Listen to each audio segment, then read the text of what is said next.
Сьогодні форум ТВ у приміщенні Українського національного об'єднання Канади, де буде відбуватися подія, яку організовує Українська стрілецька громада Канади на тему День пам'яті.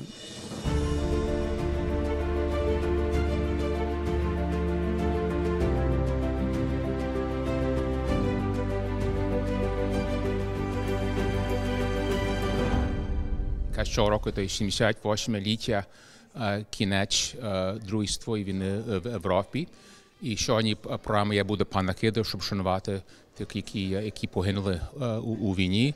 Також буду мати нагоду перший раз бачити ікони як знак пошану до українців канадців, які служили у військових силах у Другій світовій війні. Це якраз є ікони, які були створені в Україні, якраз недавно тому до Канади приїхали, то будемо їх бачити перший раз.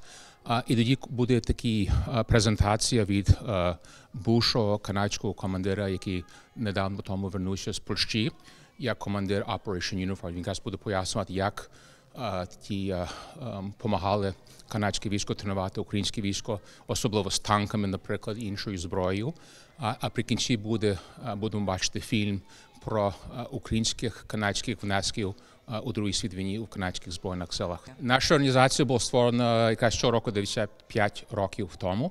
То ми за 5 років будемо святкувати наше перше століття в Канаді. Ми тепер, я думаю, найстарша, якщо одинока, така ветеранська організація в Канаді. І ми беремо участь в різних таких військових справах, а також особливо ми опікуємося могилою полковника Євгена Коновальця. Це дуже така велика відповідальність, що ми маємо на то також. І ви також на День пам'яті, коли проходить День? Так, ми святкуємо, очевидно, і співпрацюємо з комітету Конгресу українців в Канаді, якраз щоб організувати то свято на День пам'яті. І ми це вже роками робили і, очевидно, будемо далі робити також.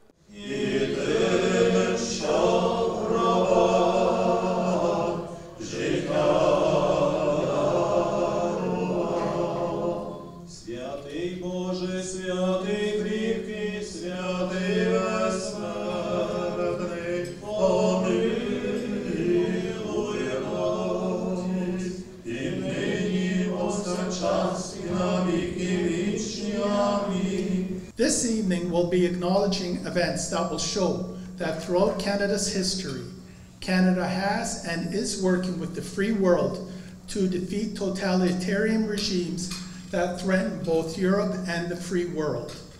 We will first hear from Major Chris Boileau, former Operation Unifier commander. Operation Unifier was launched in 2015 at the request of the Ukrainian government, and in 2022 it was expanded and extended until March 2025. He will provide an update on this valuable operation and its impact on Ukrainian soldiers.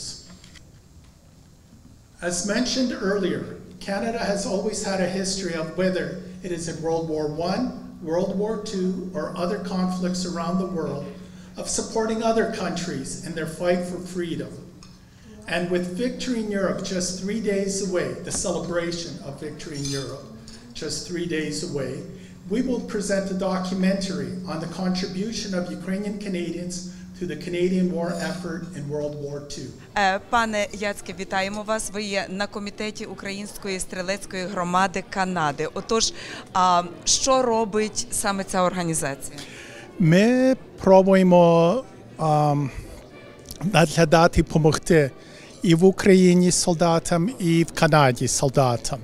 Ми маємо програму про Patria Fund, де ми with seed money від кредитової спілки допомагаємо солдатам в Україні і теж дивимося, як допомогти тими біженцям, що приїхали до Канади, як їм допомогти справи, так як PTSD і такі справи. In February 2014, following Ukraine's revolution of dignity, Russia annexed Crimea from Ukraine and invaded and occupied parts of eastern Ukraine.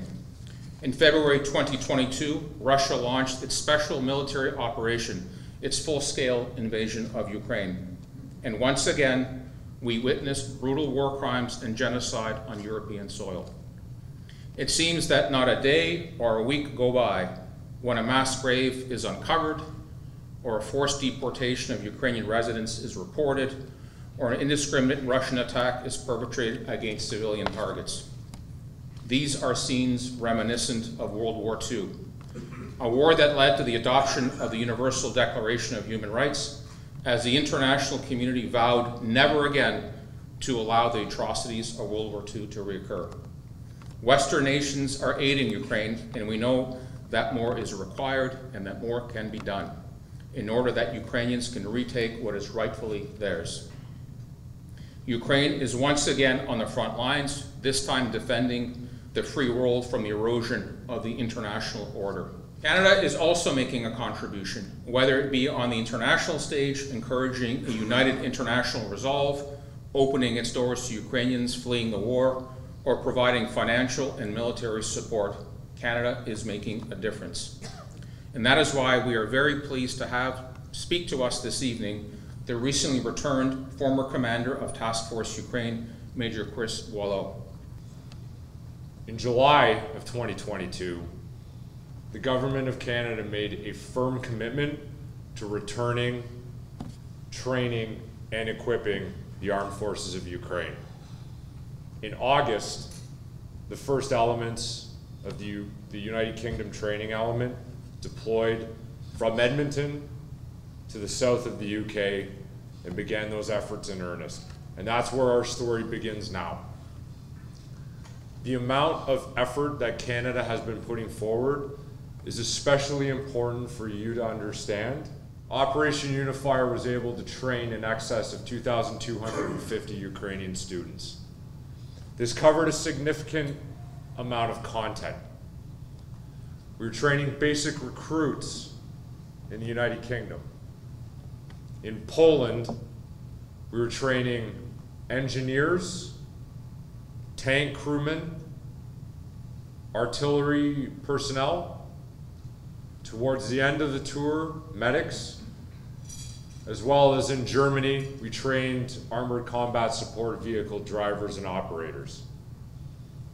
None of this is a secret, but this needs to be known. This needs to be shared amongst the community as to how much the Canadian Armed Forces and the government is doing to support Ukraine.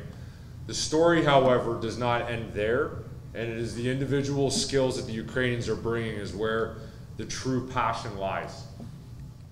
And we were teaching a variety of skills that significantly evolved as the conflict changed.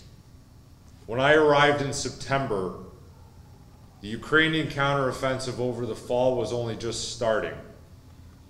The needs that the Ukrainians had at that time was focused on countering improvised explosive devices, dealing with unexploded ordnance.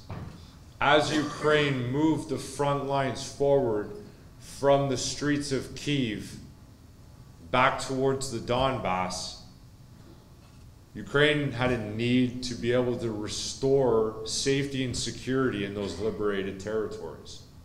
That is what we focused on at that time. Now, over the course of the winter, as I departed, we had fundamentally changed our outlook, focusing on how to support the spring counteroffensive that is coming, how to clear obstacles, how to clear barriers, how to identify problems so that when the Ukrainian army meets with the Russian army at their front line, they're able to breach it and move through with success. We face our own troubles. We face our own challenges of having to recruit, retain soldiers, keep them interested, and then simultaneously deploy them overseas. We cannot wait, though. We talk about holding, maybe not holding back, but we talk about being able to ensure that we have enough soldiers to train Canadians in order to do other tasks, support the battle group in Latvia, support other international commitments, and be cautious. Unfortunately, this mission has shown that that approach may not work, and we need to be extremely responsive and perhaps focus more effort.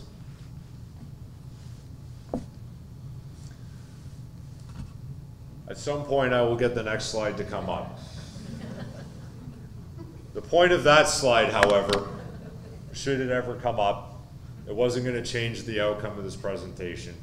Ultimately, what I wanted to say was this. So I believe, as I pointed out to my colleague Adam, I believe I'm a card-carrying 1/8 member of the Ukrainian community. I think that's what the percentage works out to.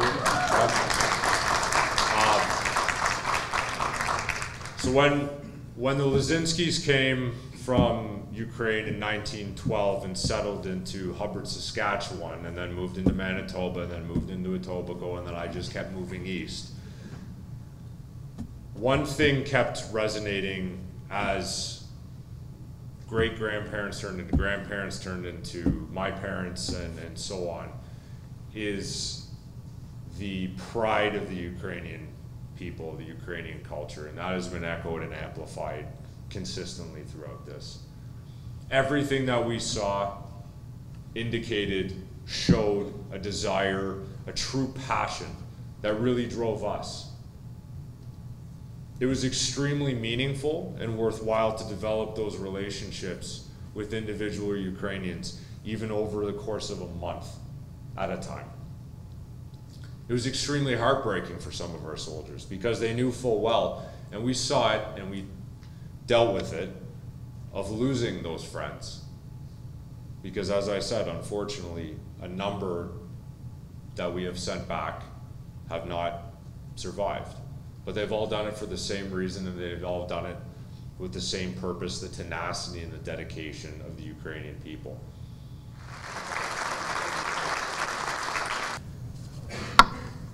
The goal of the movie, A Canadian War Story, is to pay tribute to the Ukrainian-Canadian military personnel that contributed to the Allied victory in World War II.